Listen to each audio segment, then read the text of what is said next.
Hello everyone, मैं आशा करता हूं कि आप सब बहुत अच्छे होंगे और आप लोग की स्टडी बहुत अच्छे से चल रही होगी। डिस्कस करेंगे आज के इस इंपॉर्टेंट वीडियो में mission SSC CGL mains batch 2023 general awareness subject से रिलेटेड आपका ये बैच है और इस बैच में हम लोग टॉप 2500 मिक्स प्रैक्टिस क्वेश्चंस को काफी डिटेल में डिस्कस करेंगे। 100 वीडियोस में डिस्कस करेंगे और इसी सीरीज में बोल सकते हैं कि वीडियो नंबर 9 आज इस वीडियो में टॉप 25 क्वेश्चंस को काफी डिटेल में डिस्कस करेंगे। तो आइए शुरू करते हैं फिर आज का इंपॉर्टेंट वीडियो। बहुत ही प्यारा से क्वेश्चन आपके एग्जाम से पूछा गया था एसएससी सीजीएल प्री 2023 के एग्जाम्स में। क्लियर, बेसिकली इस पर्टिकुलर क्वेश्चन में आपको फॉल्स स्टेटमेंट आपको चूज करना था। ये क्वेश्चन आपका एमिनो एसिड टॉपिक से बेसिकली पूछा गया था। हिस्टिडीन एक आपका जो है इसेंशियल अल्फा एमिनो एसिड होता है जिसका इंपॉर्टेंट वर्क बोल सकते हैं ग्रोथ और उसके साथ साथ टिश्यू उत्तक को रिपेयर करने में होता है। क्लियर, ये उत्तक क्या होते हैं? बेसिकली जो भी आपकी ग्रुप ऑफ सेल जो होते हैं ना, जो बोल सकते हैं जिनका स्ट्रक्चर और फंक्शन एक होता है, ऐसे ग्रुप ऑफ सेल को बेसिकली हम टिश्यू के नाम से जानते हैं। क्लियर, तो सेल बेसिकली आपके ऑर्गेनाइज होकर के जो है टिश्यू बनाते हैं और टिश्यू बेसिकली जो ऑर्गन बनाते हैं। क्लियर, और ऑर्गन के बाद से हमें ऑर्गन सिस्टम देखने को मिलता है और ऑर्गन सिस्टम के बाद से एक पूरे बोल सकते हैं कि एक बॉडी ऑर्गेनिजम्स का फॉर्मेशन देखने को मिलता है। क्लियर, होल बोल सकते हैं कि ऑर्गेनिज्म का। यहाँ पे आपको फोकस करना है कि हिस्टिडीन का इसेंशियल आपका अल्फा अमीनो एसिड होता है और जिसका जो वर्क जो होता है बेसिकली ग्रोथ के साथ साथ बोल सकते हैं टिश्यू को मरम्मत करने में। रिपेयर मींस बेसिकली आपका मरम्मत करना होता है। हिस्टिडीन का इंपॉर्टेंट रोल बोल सकते हैं कि ग्रोथ और उसके साथ साथ जो भी आपके डैमेज टिश्यू हैं, जो आपके क्षतिग्रस्त उत्तक हो चुके हैं, बेसिकली आप उनको जो है ये मरम्मत करने का काम करता है आपका हिस्टिडीन। और ये बोल सकते हैं कि ब्लड सेल्स के फॉर्मेशन में भी इसका इंपॉर्टेंट रोल होता है। लाइसिन का इंपॉर्टेंट रोल कह सकते हैं कि नॉर्मल ग्रोथ और ये मसल टर्नओवर में होता है। और ये वैलिन एक प्रकार का जो नॉन इसेंशियल अमीनो एसिड होता है और ये बोल सकते हैं कि ये आपके बॉडी के अंदर जो है आपका ये सिंथेसाइज होता है ह्यूमन बॉडी के अंदर। तो ये स्टेटमेंट को रीड करने के बाद से थोड़ा सा आपको जो है यहाँ पे पॉज करना है, क्योंकि ऑलरेडी मैं आपके साथ डिस्कस कर चुका हूँ प्रीवियस लेक्चर में पीवीटी टीम हॉल के बारे में। जब मैं एमिनो एसिड के बारे में मैं आपसे डिस्कस किया था, एक एक लेक्चर को आपको बहुत अच्छे से एंजॉय करना है, तो मैं आपको पढ़ा चुका हूँ पीवीटी टीम हॉल। क्लियर, तो ये मैं बताया था कि ये जो आपका ये ट्रिक जो होता है ना, ये किसके लिए होता है? ये बेसिकली आपका जो इसेंशियल एमिनो एसिड के लिए होता है। क्लियर, तो इस पर्टिकुलर पॉइंट पे आप फोकस करेंगे तो वी आपका ये मेंशन है और वी मींस मैं आपको बताया था कि वी मींस बेसिकली ये वैलिन होता है और ये वैलिन क्या होता है? बेसिकली आपका ये इसेंशियल अमीनो एसिड होता है, ना कि आपका जो है नॉन इसेंशियल होता है। तो ये बेसिकली आपका इसेंशियल अमीनो एसिड होता है आपका वैलिन। तो इस पर्टिकुलर पॉइंट से आपका आंसर निकल जाएगा। अगर आपको ये पता था पीवीटी टीम हॉल, तो इस पर्टिकुलर क्वेश्चन के लिए इतना इंफॉर्मेशन सफिशिएंट था। क्लियर, तो इसका आंसर क्या होगा? इसका आंसर जो है आपका ये स्टेटमेंट आपका फोर्थ जो है आपका ये फॉल्स है और आपका आंसर यही होगा क्योंकि पूछा वही है जो गलत है और गलत आपका ये फोर्थ है। क्लियर, समझ में आया क्वेश्चन? यहाँ पे फोकस कीजिए। क्लासिफिकेशन ऑफ अमीनो एसिड के बारे में बात करते हैं तो अमीनो एसिड या फिर एमिनो एसिड आपके होते क्या है? तो ये बेसिकली आपको याद रखना है कि आपके ये मोनोमर होते हैं। क्लियर, ये मोनोमर होते हैं। किसके मोनोमर होते हैं आपके? तो बोल सकते हैं कि प्रोटीन। प्रोटीन की जो सबसे स्मॉलेस्ट यूनिट्स आप कह सकते हैं कि आपका अमीनो एसिड होता है। Clear, amino acid. और ये आफ्टर डाइजेशन बेसिकली आपका ये प्रोटीन किस में कन्वर्ट हो जाता है? तो अमीनो एसिड में। और इसको हम टू पार्ट्स में डिवाइड करते हैं, नॉन इसेंशियल अमीनो एसिड। जो भी आपके नॉन इसेंशियल अमीनो एसिड जो होते हैं बेसिकली इनका सिंथेसिस जो होता है आपके बॉडी के अंदर होता है, बॉडी के अंदर देखने को मिलता है, इसलिए इसे नॉन इसेंशियल अमीनो एसिड्स कहते हैं क्योंकि आपकी बॉडी को रिक्वायरमेंट नहीं है इस टाइप के अमीनो एसिड को। क्लियर, तो इसे बोलेंगे नॉन इसेंशियल। और इसेंशियल अमीनो एसिड इस वर्ड से ही क्लियर हो रहा है कि आपके बॉडी के अंदर इसका सिंथेसिस हमें देखने को नहीं मिलता है, तो इस टाइप के अमीनो एसिड को हम इसेंशियल अमीनो एसिड के नाम से जानते हैं।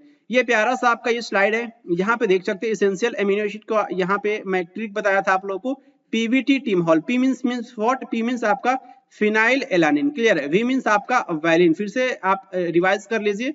और टी मींस आपका क्या होगा? ट्री मींस आपका जो है ट्रिप्टोफैन और एक टी मींस आपका जो है ये आपका थ्रियोनिन हो जाएगा। क्लियर, आई मींस आपका क्या होगा? आई मींस आपका आइसोल्यूसिन और ये एम मींस आपका क्या होगा? एम मींस आपका मेथियोनिन और ये एच मींस आपका हिस्टिडीन और ये आपका ए मींस क्या होगा? ए मींस आपको याद रखना है आर्जिनिन और ये डबल एल, एक एल मींस आपका जो है ये ल्यूसिन और एक एल मींस आपका जो है लाइसिन। क्लियर, ये पॉइंट आपको अच्छे से याद रखना है। नेक्स्ट आपका जो है नॉन इसेंशियल अमीनो एसिड कौन कौन से होते हैं? Alanine, एस्पाराजिन, aspartic acid. कैसे याद रखेंगे? A3। क्लियर, और ये आपका सिस्टीन, तो आप यहाँ पे सी की लिखेंगे और उसके साथ साथ G3।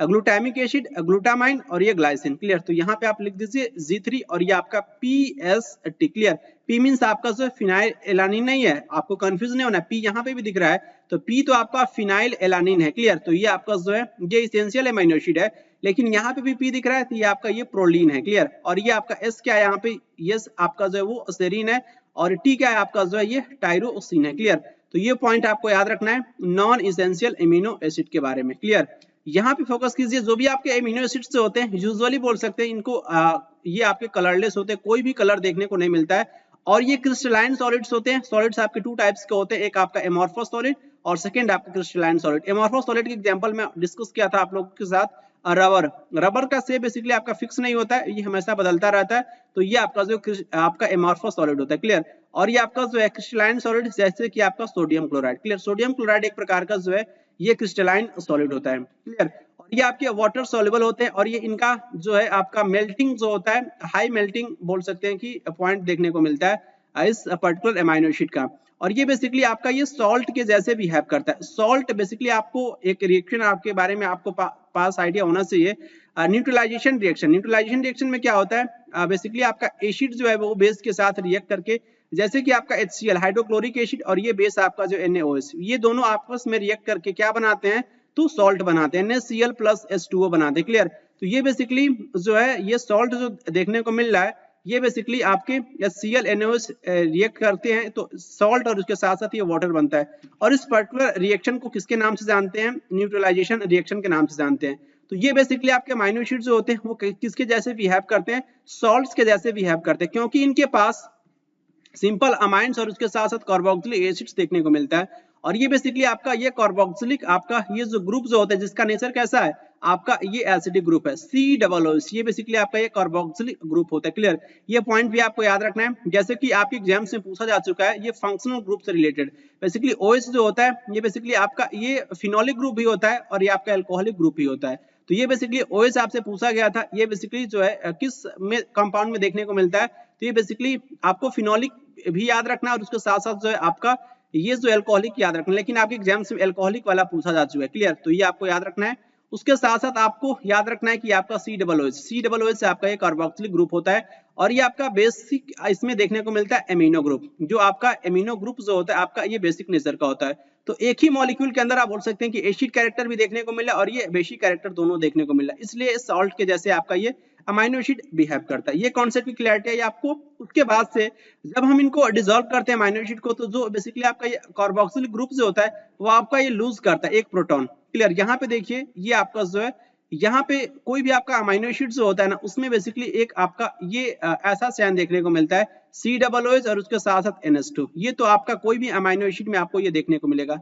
और R क्या होता है, R बेसिकली आपको याद रखना है केमिस्ट्री में R मींस आपका जो एल्काइल ग्रुप होता है। क्या होता है, R मींस एल्काइल ग्रुप। ये आपका क्या हो सकता है, R आपका जो है ये मिथाइल भी हो सकता है, आपका जो है ये इथाइल भी हो सकता है, C3H7 इट मींस प्रोपाइल भी हो सकता है, C4 आपके पास से C4 और H9 कह सकते हैं, ये आपका जो है ये क्या हो सकता है, ये ब्यूटाइल भी हो सकता है। तो R मींस आपका जो एल्काइल ग्रुप होता है केमिस्ट्री में, ये आपको याद रखना है। क्लियर, तो यहाँ पे आप देख पा रहे होंगे ये जो बेसिकली आपका ये कार्बोक्सिलिक ग्रुप है, यहाँ से एक हाइड्रोजन क्या होता है कि लूज होता है जब इनको वाटर में डिसॉल्व करते हैं, और इस NH2 ये आपका इस जो है ये ग्रुप के पास जो है एक हाइड्रोजन चला आता है। तो ये बेसिकली यहाँ पे देखेंगे कि आपका NH2 से किस में कन्वर्ट हो गया, NH3 पॉजिटिव में कन्वर्ट हो गया। क्लियर, तो ये बेसिकली NH2 जो इसके पास दो लोन पेयर इलेक्ट्रॉन है। क्लियर, लोन पेयर के बारे में आपको याद रखना है कि लोन पेयर क्या होते हैं, ऐसे इलेक्ट्रॉन जो आपके जो है बॉन्ड के फॉर्मेशन में पार्टिसिपेट नहीं करते। क्लियर,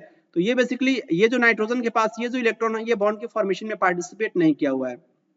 तो यहाँ पे ये हाइड्रोजन के आ जाने के बाद से यहाँ पे NH3 पॉजिटिव आ जाता है, और ये कह सकते हैं कि एक ऐसी स्पीसीज का, और यहाँ से मान लीजिए यहाँ से आपका जो है ये हाइड्रोजन यहाँ से यहाँ पे आ गया, तो यहाँ पे आपका बेसिकली निगेटिव चार्ज डेवलप हो जाता है। तो एक ही स्पीसीज के अंदर कह सकते हैं कि निगेटिव चार्ज भी डेवलप हो गया और उसके साथ साथ ये पॉजिटिव चार्ज भी डेवलप हो गया। तो ये जो आपका स्पीसीज है जिसे हम ज्यूटर आयन के नाम से जानते हैं, ये जो स्पीसीज बना आपका ये ज्यूटर आयन होता है।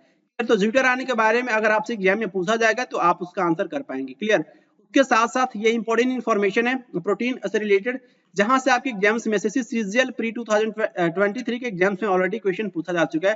प्रोटीन बेसिकली इसे हम building block of the body कहते हैं। क्लियर, ये सीधा सीधा स्टेटमेंट आपसे पूछा गया था और ये बोल सकते हैं कि आपका इंपॉर्टेंट आपका ये बायोमोलिक्यूल होता है, जैसे कि आपका कार्बोहाइड्रेट हो गया, उसके साथ साथ न्यूक्लिक एसिड हो गया, एंजाइम हो गया, ये सारे आपके जो है ये बायोमोलिक्यूल होते हैं। ठीक उसी प्रकार से प्रोटीन भी आपका जो ये इंपॉर्टेंट आपका ये मोस्ट एबंडेंट बोल सकते हैं, प्रचुर मात्रा में पाया जाने वाला आपका ये बायोमोलिक्यूल होता है। क्लियर, बायोमोलिक्यूल को आप जैविक अणु भी कह सकते हो। और उसके साथ साथ जो इसके इंपॉर्टेंट सोर्स होते हैं प्रोटीन के, आपको याद रखना है कैसीन प्रोटीन देखने को मिलता है मिल्क में। सीज में बेसिकली आपको याद रखना है, सीज भी आपका पनीर होता है। रोकी 14C के बारे में आपको याद रखना है, जो आपके सीजीएल प्री 2022 के एग्जाम से ऑलरेडी एक क्वेश्चन पूछा जा चुका है कि रोकी 14C का इंपॉर्टेंट सोर्स क्या है, तो सीज है। क्लियर, पल्सेस में देखने को मिलता है, दालें इंपॉर्टेंट सोर्स बोल सकते हैं कि प्रोटीन का। सोयाबीन में भी प्रचुर मात्रा में हमें प्रोटीन देखने को मिलता है। पीनट्स, फिश, मीट, ये सारे के सारे बोल सकते हैं कि आपके सोर्सेज होते हैं प्रोटीन के। क्लियर, और ये मीट आपके इंपॉर्टेंट सोर्स होते हैं विटामिन B12 के, इसके बारे में भी क्वेश्चन पूछा जा चुका है। आपका इंपॉर्टेंट सोर्स जो है विटामिन B12, जिसका जो केमिकल नेम होता है साइनोकोबालामिन होता है। क्लियर, इसमें कोबाल्ट मेटल प्रेजेंट होता है। तो साथ के साथ इंपॉर्टेंट इन्फॉर्मेशन भी याद रखेंगे और ये बोल सकते हैं कि आपका ये फंडामेंटल बेसिस ऑफ स्ट्रक्चर होता है और ये फंक्शंस ऑफ लाइफ होता है आपका ये प्रोटीन। उसके साथ साथ ये आपको याद रखना है क्वासियोरकर, और ये आपका नेक्स्ट डिजीज मैरस्मस, ये डिजीज बोल सकते हैं प्रोटीन की कमी से हमें देखने को मिलता है। और ये बेसिकली आपका प्रोटीन के बारे में आपको याद रखना है कि ये आपका ग्रीक वर्ड प्रोटियस से मिलकर के बना है ये वर्ड, और जिसका मीनिंग बोल सकते हैं प्राइमरी या फिर प्राइम इंपॉर्टेंस होता है। क्लियर, और ये सारे के सारे आपके जो भी प्रोटीन्स जो होते हैं आपके ये पॉलीमर्स होते हैं। किसके पॉलीमर होते हैं? आपके अल्फा अमाइनो एसिड्स के। क्लियर, और ये आपके अमाइनो एसिड्स होते हैं। क्लियर, ना कि अल्फा, ये आपको याद रखना है। और नेक्स्ट इंपॉर्टेंट पॉइंट ये कि जो भी आपके एमिनो एसिड्स जो होते हैं ये आपके पॉलीमर्स होते हैं, और ये प्रोटीन जो है बेसिकली आपका ये नेचुरल बेसिकली आपका ये पॉलीमर होता है। उसके साथ साथ जो आपके न्यूक्लिक एसिड बेसिकली आपके ये पॉलीमर होते हैं न्यूक्लियोटाइड्स के। कार्बोहाइड्रेट्स आपके पॉलीमर होते हैं बोल सकते हैं कि ग्लूकोज के। क्लियर, तो ये इंपॉर्टेंट फैक्ट है, आपको याद रखना है। एमिनो एसिड्स में आपको देखने को मिलेगा NH2 एमिनो, और उसके साथ साथ कार्बोक्सिलिक AOOS फंक्शनल ग्रुप्स इसमें देखने को मिलता है। क्लियर, इनमें से बेसिकली आपको लास्ट एलिमेंट को चूज करना था फिफ्थ पीरियड का, कौन सा लास्ट एलिमेंट है इनमें से, रुबिडियम, जेनॉन, हीलियम या फिर अट्रियम। तो याद रखिए ये आपका रुबिडियम, जो मैं इन्फॉर्मेशन आपको मैं बताया हूँ कि इन्फॉर्मेशन को आप अप्लाई करेंगे तो इस क्वेश्चन को आप आसानी से सॉल्व कर पाएंगे। रुबिडियम का सिंबल क्या होता है? RB होता है, और ये बोल सकते हैं इसका एटॉमिक नंबर 37 होता है। ये किस पर्टिकुलर आपका पोजीशन देखने को मिलता है, किस ब्लॉक से बेसिकली ये बिलोंग करता है रुबिडियम? तो देखने को मिलेगा S ब्लॉक में, और ये फर्स्ट A में बेसिकली आपका alkali metal. Clear, alkali metal से इसका रिलेशन बोल सकते हैं, संबंध बोल सकते हैं। एल्कली मेटल में lithium, sodium, potassium, rubidium and caesium, और बोल सकते हैं लास्ट में आपको फ्रेंसियम देखने को मिलेगा। क्लियर, तो ये बेसिकली लिथियम के ऊपर आपको हाइड्रोजन भी देखने को मिलता है। तो ये बेसिकली आपका ये जो हाइड्रोजन जो होता है आपका एल्कली मेटल का पार्ट नहीं होता है। तो यहाँ पे बेसिकली आपका ये फर्स्ट पीरियड के एलिमेंट होते हैं हाइड्रोजन आपके। क्लियर, तो यहाँ से आपका फर्स्ट पीरियड स्टार्ट हो गया, सेकेंड आपका लिथियम इसको इंक्लूड करते हैं, देन यहाँ पे देखिए ये आपका सोडियम थर्ड हो गया, यहाँ पे आपका पोटेशियम फोर्थ, और ये रुबिडियम फिफ्थ। तो ये आपका ये फिफ्थ बोल सकते हैं कि पीरियड से आपका ये बिलोंग करता है रुबिडियम, लेकिन आपका लास्ट एलिमेंट नहीं, क्योंकि आपको देखने को मिलेगा फर्स्ट ए आपका स्टार्टिंग में ही देखने को मिलता है। तो ये तो आंसर नहीं हो सकता है। उसके साथ साथ जेनॉन के बारे में बात करें तो जेनॉन से आंसर आपका निकल सकता है, क्योंकि अगर मैं बारे में बात करूं जेनॉन के तो इसका एटॉमिक नंबर क्या होता है आपका ये 54 होता है, और ये फी ब्लॉक से बिलोंग करता है, और ये बोल सकते हैं कि आपका ये इनर्ट गैसेस आपका ये है। क्लियर, इनर्ट गैसेस या फिर नोबल गैसेस के भी नाम से जानते हैं इनसे। तो याद रखिए जो कौन कौन से होते हैं, helium, neon, argon, krypton, xenon. आ गया ना आपका जेनॉन। देखिए यहाँ पे पीरियड काउंट कीजिए 1 2 3 4 एंड 5, और इनका 5 पीरियड भी है जेनॉन का। क्लियर, तो इस तरीके से आपका लास्ट एलिमेंट भी देखने को मिलेगा, आपका लास्ट पीरियड बोल सकते हैं कि ये देखने को मिलता है। आपका ग्रुप नंबर 18 होता है, ये आपका ग्रुप नंबर 18, और ये बोल सकते हैं कि आपका ये लास्ट फिफ्थ पीरियड का आपका ये एलिमेंट होता है आपका ये जेनॉन। क्लियर, तो इसका आंसर बेसिकली आपका जेनॉन होगा। क्लियर, हीलियम के बारे में याद रखेंगे जिसका एटॉमिक नंबर आपका जो है 2 होता है, और ये बेसिकली आपका ये नोबेल गैसेस है। Clear, helium. और अट्रियम के बारे में याद रखेंगे, अट्रियम बेसिकली आपको देखने को मिलेगा ये आपका याद रखिए 4D सीरीज आपका कहां से स्टार्ट होता है? तो 4D सीरीज बेसिकली आपका इसको याद रखना है कि ये D ब्लॉक में आपको देखने को मिलेगा 4D सीरीज 39 टू आपका ये 48 फैला होता है, और ये 39 किसका एटॉमिक नंबर होता है, तो अट्रियम का ही होता है। क्लियर, तो यहाँ से आपको याद रखना है कि अट्रियम टू कैडमियम तक बेसिकली आपका ये 4D सीरीज आपका ये फैला होता है। 39 आपका अट्रियम का जो एटॉमिक नंबर होता है, और ये आपका 48 किसका होता है, तो कैडमियम का होता है। क्लियर, तो इस तरीके से आप इंफॉर्मेशन को लंबे समय तक याद रखिए, और जिससे आपका क्वेश्चन आसानी से आपके एग्जाम्स में सॉल्व हो जाएंगे। ये क्वेश्चन आपके एसएससी सीजीएल प्री 2023 के एग्जाम्स में पूछा गया था। यहाँ पे देखिए एक बार मैं फिर से आपको रिवाइज करवा दूं, ये आपके डी ब्लॉक के एलिमेंट्स होते हैं। क्लियर, ये आपके 3D 4D 5D and 6D, तो आप इसको थोड़ा सा फोकस करेंगे, डी ब्लॉक को याद रखना थोड़ा सा डिफिकल्ट होता है, लेकिन आप याद रखेंगे 21 to 30 ये आपके जो है कौन होते हैं, ये आपके 3D सीरीज के एलिमेंट होते हैं। क्लियर, और ये 4D सीरीज आपका देखिए वाई टीएम से स्टार्ट हो रहा है 48 तक। क्लियर, और ये 5D सीरीज बेसिकली आपको याद रखना लेंथनम प्लस हाफनियम टू 80 आप बोल सकते हैं कि मरकरी तक, और ये 6D सीरीज आपका जो एक्टिनियम प्लस आपका ये रदरफोर्डियम, और ये रदरफोर्डियम टू बोल सकते हैं कॉपरनेशियम 112 तक। क्लियर, ये आपका 6D सीरीज होता है, और यहाँ से सीरीज बेसिकली आपका ये ब्रेक भी होता है, तो इसके बारे में भी याद रखेंगे। आपका 58 से लेकर के 71 ये आपका लेंथनॉइड्स सीरीज के एलिमेंट्स कहलाते हैं, और ये बोल सकते हैं कि आपके एफ ब्लॉक के जो एलिमेंट होते हैं इन्हें हम इनर ट्रांजिशन एलिमेंट्स कहते हैं। डी ब्लॉक के एलिमेंट्स आपके ट्रांजिशन एलिमेंट्स होते हैं, लेकिन ये आपके एफ ब्लॉक के इनर ट्रांजिशन एलिमेंट्स होते हैं लेंथनॉइड्स, और उसके साथ साथ ये आपका एक्टिनॉइड्स। दो सीरीज के बारे में आपको याद रखना है। एक्टिनॉइड्स के बारे में याद रखेंगे 92 बोल सकते हैं कि आपका ये कहां तक फैला होता है, 103 तक। क्लियर, और ये प्रीवियस लेक्चर में आपसे क्वेश्चन पूछा भी गया था 101 का एटॉमिक नंबर मेंडेलियम, और ये आपका 102 क्या है आपका नोबेलियम, 103 क्या आपका लॉरेंसियम, और ये 106 के बारे में भी पूछा जा चुका है जिसका नाम आप याद रखेंगे सीवोर्जियम। क्लियर, जिसका सिंबल एसजी होता है ना कि एचजी। एचजी बेसिकली आपका मरकरी का जो है आपका ये सिंबल होता है।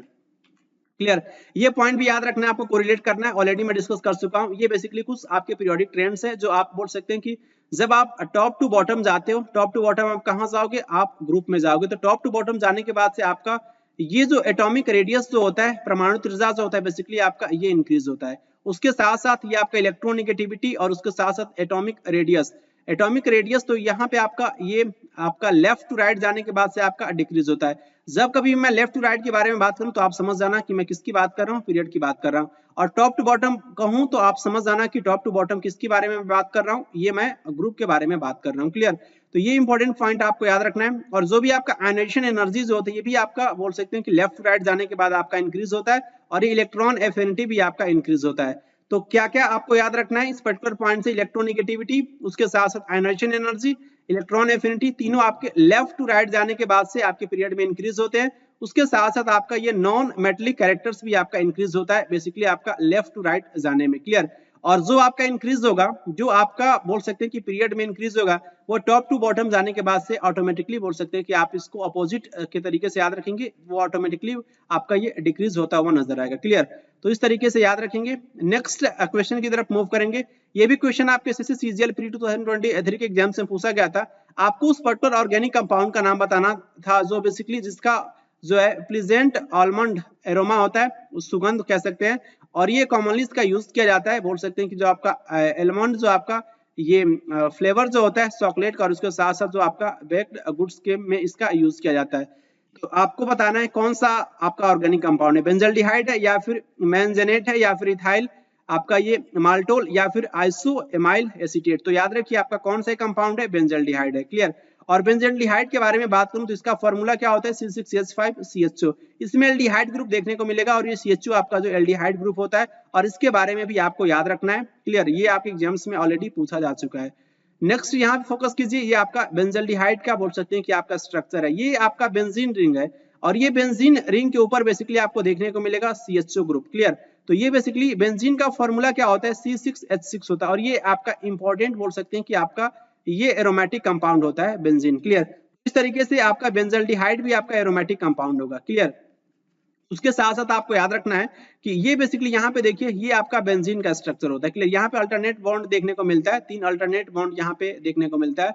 ये बोल सकते हैं कि आपका ये पाई बॉन्ड होता है। क्लियर, और उसके साथ साथ यहाँ पे आप कार्बन को जूम करोगे, और यहाँ पे बेसिकली जो है कार्बन की 4 वैलेंसी भी कंप्लीट होता हुआ नजर आता है। यहाँ पे 2 देख लिए, यहाँ पे 3, यहाँ पे 4। क्लियर, तो इस तरीके से आपका स्ट्रक्चर होता है बेंजल्डिहाइड का, और ये कलरलेस आपका लिक्विड होता है। कैरेक्टरिस्टिक इसमें एलमंड लाइक ऑर्डर देखने को मिलता है। क्लियर, और इसके बारे में याद रखेंगे जो भी इंपॉर्टेंट पॉइंट यहाँ पे मेंशन है जो आपके क्वेश्चन में पूछा जा चुका है। बोल सकते हैं कि मैंजेनेट के बारे में आपको याद रखना है कि इसका जो आपका ये इसका जो बोल सकते हैं कि स्मेल जो होता है फ्रूटी एप्पल स्मेल होता है, क्लियर, इसका मैंजेनेट का, और ये फ्लेवर आपका इंग्रेडिएंट होता है।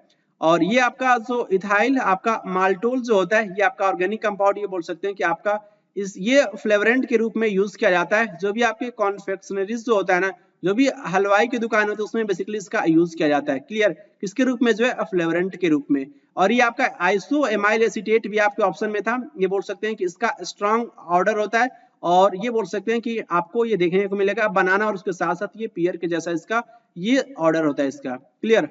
नेक्स्ट क्वेश्चन आपसे पूछा गया था, बेसिकली आपको बताना किसके द्वारा जो है ये पर्टिकुलर टर्म जो है जीरोथ लॉ, ये बेसिकली थर्मोडायनामिक्स में जो है 1931 में जो है ये क्वाइन किया गया था जीरोथ लॉ, क्लियर। और जो बेसिकली ये बताता है कि जो बॉडीज जो होते हैं, दो बॉडीज के बारे में बात करता है जो आपके इक्विलिब्रियम में, मान लीजिए कि ए और बी आपके इक्विलिब्रियम में है, क्लियर, ए बॉडी और ए जो है आपके बी के साथ जो बोल सकते हैं कि इक्विलिब्रियम में है, और बी ए और सी के साथ इक्विलिब्रियम में है। अगर दो बॉडीज एक दूसरे के साथ बोल सकते हैं इक्विलिब्रियम में है, तो आपका ये तीसरा बॉडी भी बोल सकते हैं कि एक दूसरे के साथ ये इक्विलिब्रियम में होगा। ये बेसिकली यहाँ पे मेंशन है, जो आपका ये अगर दो बॉडीज आपका जो इक्विलिब्रियम में है और ये आपका थर्ड जो भी आपका इक्विलिब्रियम में होगा दोनों के, क्लियर। तो ये बेसिकली जो है जीरोथ लॉ का ये कॉन्सेप्ट कहता है। और ये बोल सकते हैं कि किनके द्वारा ये आपका ये क्वाइन किया गया था, तो याद रखिए किनके द्वारा, तो राल्फ एच फाउलर के द्वारा, क्लियर। ऑप्शन आपका फर्स्ट जो आपका ये करेक्ट हो जाएगा। यहाँ पे देख सकते हैं ये आपका ये बॉडी है, ए बी के साथ बोल सकते हैं कि थर्मल आपका इक्विलिब्रियम में है, और ए बी सी के साथ में, और ये आपका जीरोथ लॉ के अकॉर्डिंग आपका ये बी टू सी बोल सकते हैं कि ये आपका जो है ये इक्विलिब्रियम में होगा, क्लियर। नेक्स्ट क्वेश्चन की तरफ मूव करेंगे। नेक्स्ट क्वेश्चन आपसे पूछा गया था एंडो पैरासाइट, आपको बताना है कि इनमें से कौन सा आपका एनिमल्स जो है वो आपका एंडो पैरासाइट है। फ्लैट वर्म्स बेसिकली आपके सेप्टिक कृमि होते हैं, और ये कह सकते हैं कि फाइलम प्लेटिहेल्मिन्थस के ऑर्गेनिजम्स को हम बेसिकली हम फ्लैट वर्म्स कहते हैं। जैसे कि मैं आपको मैं पढ़ा चुका हूँ लिवर फ्लूक और उसके साथ साथ टेप वर्म के बारे में, क्लियर। और यहाँ पे बेसिकली आपका ये कल के वीडियो में ही मैं आपको बताया था कि जो आपका एंडो पैरासाइट्स होते हैं आपके, जो भी आपके फाइलम प्लेटिहेल्मिन्थस के ऑर्गेनिजम्स होते हैं, एक्सो पैरासाइट नहीं होते हैं, एंडो पैरासाइट होते हैं, क्लियर। एंडो पैरासाइट मींस आपके जो भी आपका होस्ट होगा ना, होस्ट के अंदर देखने को मिलेगा होस्ट, और ये पैरासाइट है। तो ये बेसिकली आपके एंडो पैरासाइट होते हैं आपके फाइलम प्लेटिहेल्मिन्थस के ऑर्गेनिजम्स, और जिसको हम कॉमनली जो है वो फ्लैट वर्म्स के नाम से जानते हैं। तो आंसर आपका जो है वो फर्स्ट हो जाएगा। और ये आपका जो है टिनोप्लेना, क्लियर। इसके बारे में आपको कुछ इंपॉर्टेंट पॉइंट खुद से सर्च करना है कि ये क्या होता है टिनोप्लेना। प्लूरोब्रैकिया के बारे में मैं आपको बताऊंगा, और ये बेसिकली एडेम्सिया के बारे में मैं आपको बताऊंगा, क्लियर। तो यहाँ पे बेसिकली आपको एक मैं फाइलम भी पढ़ाने वाला हूँ जिसका संबंध बोल सकते हैं कि आपका प्लूरोब्रैकिया इस पर्टिकुलर फाइलम से बिलोंग करता है। उस पर्टिकुलर फाइलम का क्या नाम है, टिनोफोरा नाम है, क्लियर। और ये टिनोफोर्स को बेसिकली हम सी वॉलनट्स या फिर कॉम्ब जेलीज के नाम से जानते हैं कॉमनली, और ये एक्सक्लूसिवली आपके बोल सकते हैं कि मराइन समुद्र में देखने को मिलेंगे। रेडियल सिमेट्री देखने को मिलता है, क्योंकि मैं पढ़ा चुका हूँ CCE कभी मत भूलिएगा। सी मींस आपका ये सिलेंटेटा को निडेरिया भी कहते हैं, और ये बेसिकली आपका ये टिनोफोरा और ये कैनोडर्मेटा, तीनों फाइलम में हमें रेडियल सिमेट्री देखने को मिलता है। रेडियल मींस आप बोल सकते हैं कि ऑर्गेनिजम्स को किसी भी एंगल से आप क्या कर सकते हो कि टू पार्ट्स में डिवाइड कर सकते हैं। डिप्लोब्लास्टिक ऑर्गेनिजम्स होते हैं, ठीक बोल सकते हैं कि आपके जो एक्टोडर्म और ये आपको एंडोडर्म देखने को मिलेगा, क्लियर। जैसे कि हमें देखने को मिलता है फाइलम सिलेंटेटा के ऑर्गेनिजम्स भी आपके कैसे होते हैं, ये आपके डिप्लोब्लास्टिक होते हैं। टिश्यू लेवल ऑफ ऑर्गेनिजम्स देखने को मिलता है, टिश्यू लेवल समझ रहे हैं ना, जो इसमें जो है ऑर्गन का फॉर्मेशन देखने को नहीं मिलता है फाइलम टिनोफोरा में। और ये जो भी सेल्स जो होते हैं ना, सेल्स आपस में एग्रीगेट करके जो है वो टिश्यू का फॉर्मेशन करते हैं इस पर्टिकुलर फाइलम के जो भी आपके ऑर्गेनिजम्स होते हैं। उसके साथ साथ आपको देखने को मिलेगा ये जो इनका जो बॉडीज जो होता है वो बियर करता है 8 external rose of ciliated comb plate, clear. और जो आपका हेल्प करता है लोकोमोशन में, गमन में बोल सकते हैं कि ये हेल्प करता है। और ये डाइजेशन जो होता है एक्स्ट्रा सेलुलर और ये इंट्रा सेलुलर दोनों देखने को मिलता है। It means extra cellular means क्या होता है, सेल के बाहर डाइजेशन देखने को मिलता है, और इंट्रा सेलुलर मींस आपका इंट्रा वर्ड बेसिकली अंदर के लिए यूज किया जाता है। तो इसमें एक्स्ट्रा सेलुलर और उसके साथ साथ इंट्रा सेलुलर डाइजेशन दोनों ही देखने को मिलता है। और ये बायोल्यूमिनेसेंस को शो करते हैं, बहुत ही इंपॉर्टेंट पॉइंट है बायोल्यूमिनेसेंस। यहाँ पे देखिए ये चमकते हुए नजर आते हैं बायोल्यूमिनेसेंस, उसमें एक चमक होती है, क्लियर। तो ऐसी प्रॉपर्टी जो लिविंग ऑर्गेनिजम्स में जो लाइट को इमिट करती है, और ये वेल मार्क्ड बोल सकते हैं कि हमें देखने को मिलता है टिनोफोर्स में, क्लियर। ये आपको चमकते हुए नजर आएंगे, क्लियर। यहाँ पे इनको देख सकते हैं, बायोल्यूमिनेसेंस को शो करते हैं। सेक्सेस जो होते हैं बेसिकली आप किसमें जो है वो सेपरेट नहीं होते हैं, सेपरेट नहीं होते, इट मींस बोल सकते हैं कि male and female sex organ अलग अलग देखने को नहीं मिलते हैं। और ये आपके रिप्रोडक्शन जो होता है केवल और केवल इसमें सेक्सुअल प्रोसेस के द्वारा ही देखने को मिलता है। फर्टिलाइजेशन जो होता है वो एक्सटर्नल होता है, और ये बोल सकते हैं कि डेवलपमेंट जो होता है वो बोल सकते हैं कि इनडायरेक्ट होता है, इट मींस लार्वल स्टेजेस देखने को मिलेंगे। एग्जांपल्स आप याद रखेंगे, आपका ये प्लूरोब्रैकिया और ये आ गया ना आपका टिनोप्लाना, ये आ गया टिनोप्लाना, ये दोनों ही बोल सकते हैं इंपॉर्टेंट आपका ये फाइलम टिनोफोरा का ऑर्गेनिज्म है। आपका ऑप्शन भी क्लियर हो गया, आपका जो भी ऑप्शन में पॉइंट क्लियर था, टिनोप्लाना क्लियर था, प्लूरोब्रैकिया क्लियर था, आपको समझ में आया ना, दोनों का संबंध बोल सकते हैं कि आपका फाइलम टिनोफोरा से। और एडेम्सिया के बारे में मैं आपको कुछ इंपॉर्टेंट पॉइंट बताऊंगा, इसका संबंध बोल सकते हैं कि एडेम्सिया का जो है इसका कॉमन नेम क्या होता है आपका, ये सी एनिमोन होता है, क्लियर। और ये बोल सकते हैं कुछ इंपॉर्टेंट पॉइंट है जहां से आपके एग्जाम्स में एसएससी सीजीएल प्री 2023 के एग्जाम्स में ऑलरेडी ये क्वेश्चन पूछा जा चुका है मेटाजेनेसिस के बारे में, क्लियर। तो इस पॉइंट को आप अच्छे से समझिएगा। जो भी फाइलम निडेरिया के ऑर्गेनिजम्स होते हैं इनमें बेसिकली जो है देखने को मिलता है अल्टरनेशन ऑफ जनरेशन में आप कह सकते हैं कि जो इसमें दो फॉर्म्स होते हैं बेसिकली, पॉलिप उसके साथ साथ सेकंड आपका मेडुसा होता है। तो ओवेलिया में क्या होता है कि जो आपका पॉलिप जो होता है वो प्रोड्यूस करता है मेडुसा को, पॉलिप प्रोड्यूस करता है मेडुसा को, लेकिन ये जो प्रोड्यूस जो होता है मेडुसा का जो बोल सकते हैं कि प्रोड्यूस जो होता है ये किस प्रोसेस के द्वारा होता है, एसेक्सुअल प्रोसेस के द्वारा होता है। लेकिन ये जो मेडुसा जो होता है वो बेसिकली ये किसको प्रोड्यूस करता है, तो पॉलिप को, लेकिन सेक्सुअल प्रोसेस के द्वारा। ये हमें देखने को मिलता है, किसमें देखने को मिलता है, तो ओवेलिया में देखने को मिलता है, क्लियर। ये बेसिकली ये जो आपका प्रोसेस जो होता है ये आपका polyp produce Medusa asexually and Medusa form the polyp sexually, इसी को बेसिकली हम किसके नाम से जानते हैं, अल्टरनेशन ऑफ जनरेशन या फिर कह सकते हैं मेटाजेनेसिस, जो बेसिकली फाइलम निडेरिया में हमें देखने को मिलता है, polyp and Medusa form, clear. और ये कुछ इंपॉर्टेंट और ये क्वेश्चन पूछा जा चुका है आपके एग्जाम्स में, तो इस पॉइंट को आप कभी मत भूलिएगा क्योंकि आपके एग्जाम से ऑलरेडी पूछा जा चुका है। एग्जांपल्स के बारे में याद रखना है, फाइसेलिया को पुर्तगीज मैनाफोर कहते हैं, इसका कॉमन नेम होता है। एडेम्सिया बेसिकली आपका सी एनिमोन होता है, और ये पिनाटुला आपका ये सी पेन होता है, और ये गॉर्गोनिया आपका ये सी फैन होता है, और ये आपका मैंड्रीना आपका जो है ये ब्रेन कोरल होता है। यहाँ पे आप इस पर्टिकुलर बोल सकते हैं कि ऑर्गेनिजम्स को यहाँ पे देख सकते हैं। नेक्स्ट क्वेश्चन आपसे पूछा गया था बेसिकली आपको कैरेक्टरिस्टिक बेसिकली आपको बताना है, जो आपका गार्लिक लहसुन का जो आपका गार्लिक की आपका ये बोल सकते हैं कि लहसुन का एक अलग ही आपका ये ऑर्डर होता है, क्लियर। तो ये किसकी वजह से होता है, कॉपर की वजह से होता है, आयोडीन की वजह से होता है, क्लोरीन की वजह से होता है, या फिर सल्फर की वजह से होता है। तो इसमें बोल सकते हैं कि ये जो आपका ऑर्डर जो होता है गार्लिकी ऑर्डर, क्लियर, लहसुन के जैसे आपका एक अलग ही खुशबू होता है इसका, तो ये सल्फर की वजह से होता है, क्लियर। तो आपको याद रखना है क्या, सल्फर के बारे में अगर मैं आपसे पूछूं तो सल्फर का एटॉमिक नंबर क्या होता है, सल्फर 16। कैसे याद रखोगे, सल्फर 16, इसका एटॉमिक नंबर 16 होता है। और इसको आपको बताना है कि इसका पोजीशन कहाँ है पीरियोडिक टेबल में, तो आपको ये देखने को मिलेगा पी ब्लॉक में, और इसका संबंध है ऑक्सीजन फैमिली से। ऑक्सीजन फैमिली को हम सैल्कोजन के नाम से जानते हैं, और ये क्वेश्चन आपके एग्जाम से ऑलरेडी पूछा जा चुका है। Oxygen, sulphur, selenium, tellurium, polonium, clear. ये आपके ऑक्सीजन बोल सकते हैं कि एलिमेंट होते हैं, ऑक्सीजन फैमिली के एलिमेंट, क्लियर। ये आपको याद रखना है। और उसके साथ साथ क्लोरीन का एटॉमिक नंबर 17 होता है, fluorine, chlorine, bromine, iodine, starting, ये तो फटाक से आपको याद होना चाहिए। और ये लास्ट एलिमेंट बोल सकते हैं, सेकंड लास्ट आपका टेनेशाइन, जिसका एटॉमिक नंबर 117 होता है। आयोडीन बोल सकते हैं, इसका भी संबंध आपका ये जो है जिससे आपका क्लोरीन बिलोंग करता है, हैलोजन फैमिली से है, क्लियर।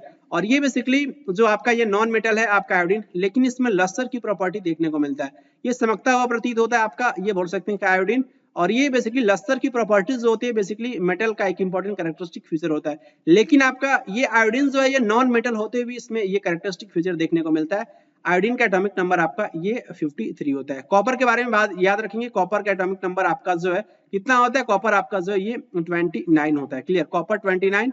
और ये डी ब्लॉक से बोल सकते हैं कि ये बिलोंग करता है। कॉपर के बारे में आप याद रखेंगे। और ये बोल सकते हैं कि हीमोसाइनिन आपको पिगमेंट देखने को मिलेगा फाइलम आर्थ्रोपोडा के ऑर्गेनिजम्स में, हीमोसाइनिन जिसमें हमें देखने को मिलता है कॉपर, क्लियर। तो ये भी आप साथ के साथ याद रखेंगे। और यहाँ पे ये इंपॉर्टेंट पॉइंट है। गार्लिक का बेसिकली आपका ये जो बोटेनिकल नेम्स होता है एलियम सटाइवम होता है, लेकिन प्याज का क्या होता है तो एलियम सेपा होता है। तो आप याद रख सकते हैं अगर आपको लग रहा है कि बोटेनिकल, कभी कभी पूछ लिया जाता है बोटेनिकल एंड जूलॉजिकल नेम। तो जूलॉजिकल नेम बेसिकली आपके बोल सकते हैं कि जो भी एनिमल्स होते हैं उसके लिए वर्ड यूज करते हैं जूलॉजिकल नेम, और ये आपका जो है बोटेनिकल नेम बेसिकली यूज करते हैं प्लांट्स के लिए। तो आप याद रख सकते हैं।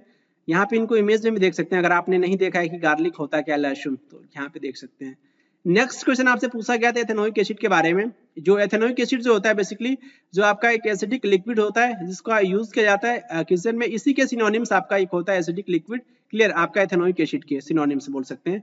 और ये बेसिकली इसका यूज किया जाता है किचन में, और ये आपका बेसिक सीजनिंग आप बोल सकते हैं preparation and the cooking of certain foods. तो इसमें से आपका आंसर क्या होगा? मैं कभी बोलता हूँ आपको, ये जो आपका विनेगर में बेसिकली जो है एसिटिक एसिड देखने को मिलता है। एसिटिक एसिड ये भी आपको याद है CH3COOH।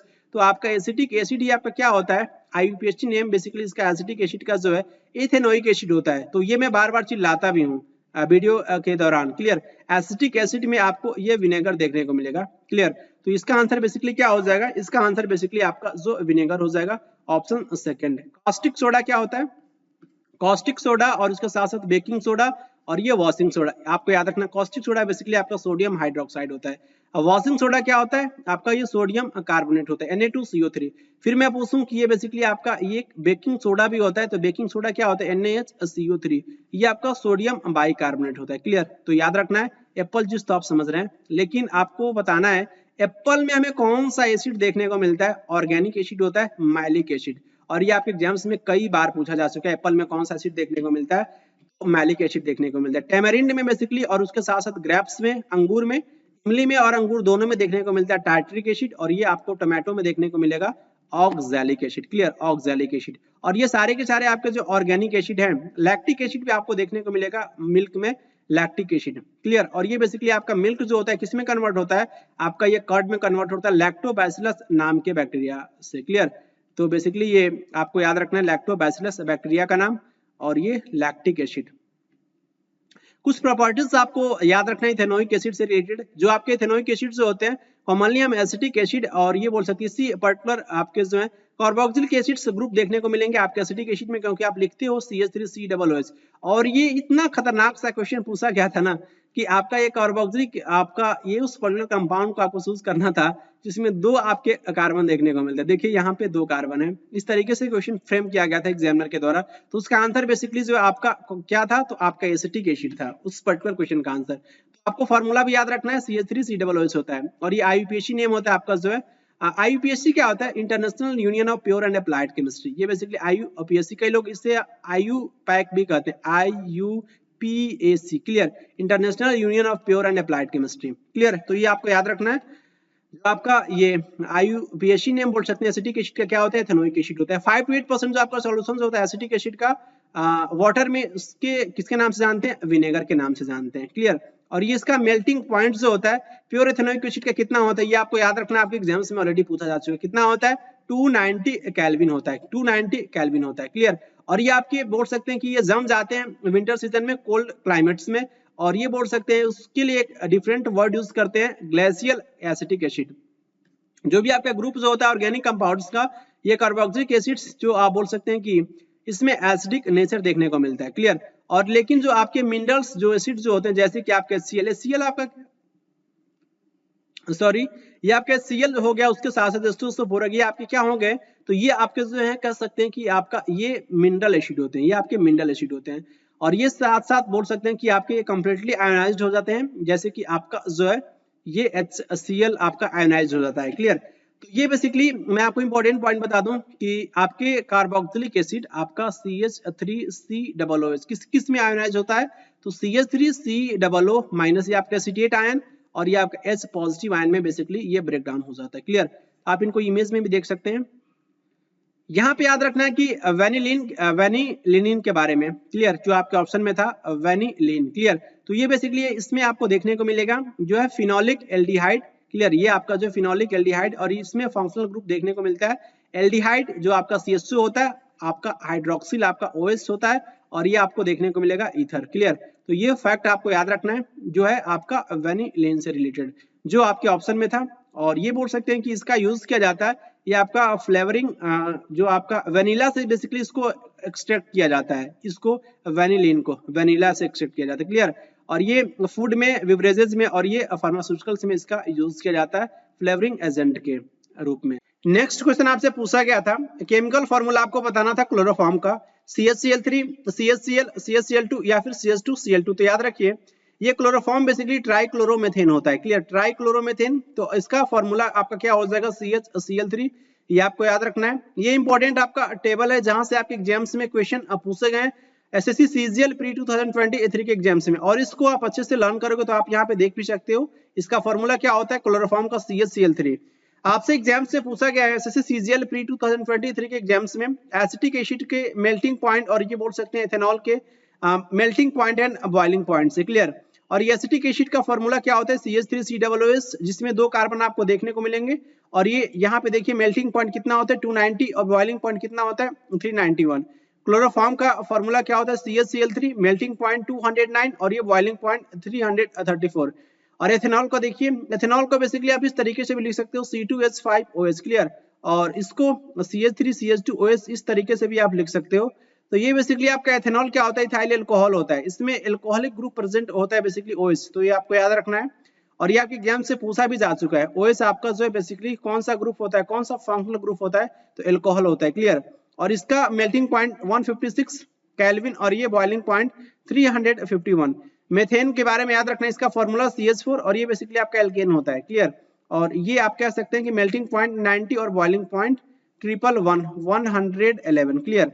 और ये आपके ऑप्शन में जो भी पॉइंट मेंशन था, जैसे कि आपका ये डाइक्लोरोमेथेन CH2Cl2, ये इसका फॉर्मूला होता है। और ये आपका ऑर्गेनोक्लोरीन कंपाउंड होता है। विनाइल क्लोराइड का फॉर्मूला आपके एग्जाम से पूछा जाता है, CH2CHCl, क्लियर। ये इसका फॉर्मूला क्या होता है, CH2CHCl, ये आपका बीच में डबल बॉन्ड भी देखने को मिलेगा। और ये CHCl2, ये आपका ये जो केमिकल नेम जो होता है बेसिकली ये किसका होता है, तो डाइक्लोरोमेथेन का, क्लियर। और जिसे हम कॉमनली किसके नाम से जानते हैं, मिथाइलिन क्लोराइड के भी नाम से जानते हैं। तो ये फैक्ट आप याद रखेंगे। नेक्स्ट क्वेश्चन आपसे पूछा गया था बेसिकली SSC CGL मेंस 2022 के एग्जाम्स में, इनमें से किस पर्सन के द्वारा बेसिकली जो है ये प्रेसिडेंट बने थे इंडियन नेशनल कांग्रेस के, कब बने थे, 1915 के सेशन में, क्लियर। सत्येंद्र प्रसाद सिन्हा या फिर अंबिका शरण मजूमदार या फिर भूपेंद्र नाथ बोस, मदन मोहन मालवीय। तो याद रखिए 1915 में जो बेसिकली आपका ये सेशन हुआ था आपका इंडियन नेशनल कांग्रेस का, ये कहाँ पे हुआ था, तो ये बेसिकली आपका हुआ था जो है हुआ था बेसिकली आपका बॉम्बे में, क्लियर। तो ये बेसिकली आपके ये बने थे 1915 में आपके सत्येंद्र प्रसाद सिन्हा। ऑप्शन फर्स्ट आपका करेक्ट हो जाएगा। यहाँ पे फोकस कीजिए, ये आपका 30 नंबर का ये आपका सेशन था, बॉम्बे में हुआ था, सत्येंद्र प्रसाद सिन्हा, क्लियर। ये बेसिकली आपके ये अध्यक्ष बने थे, क्लियर। और ये आपको याद रखना है 1915 में। 1914 में आपके भूपेंद्र नाथ बोस बने थे, क्लियर, प्रेसिडेंट बोल सकते हैं कि आपके इंडियन नेशनल कांग्रेस के। और ये कहाँ पे हुआ था, आपका ये सेशन मद्रास में हुआ था।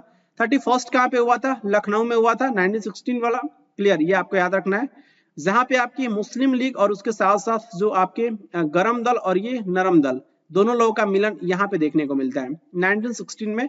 तो इसके अध्यक्ष कौन बने थे, इस पर्टिकुलर जो आपका हुआ था 1916 में, तो याद रखिए आपके अंबिका शरण मजूमदार, क्लियर। और ये आपका 24 सेशन बोल सकते हैं कि आपका ये हुआ था 1909 में, जिसके अध्यक्ष कौन बने थे आपके जो है मदन मोहन मालवीय से। और मदन मोहन मालवीय बेसिकली इनको माना जाता है, ये बेसू के फाउंडर माने जाते हैं, clear. Banaras Hindu university, clear. ये भी आपके एग्जाम्स में पूछा जाता है, तो ये फैक्ट भी आप याद रखेंगे। नेक्स्ट क्वेश्चन आपसे पूछा गया था CGL मेंस 2022 के एग्जाम्स में, नेबरिंग कंट्रीज से रिलेटेड, क्लियर। तो ये बेसिकली आपका फर्स्ट ऑप्शन ये है कि जो आपका इंडिया सपोर्ट करता है मालदीव्स को 2022 में ग्रांट ऑफ नियरली बोल सकते हैं कि आपका $4 बिलियन टू सपोर्ट द आपका ये ड्विंडलिंग इकोनॉमी, क्लियर।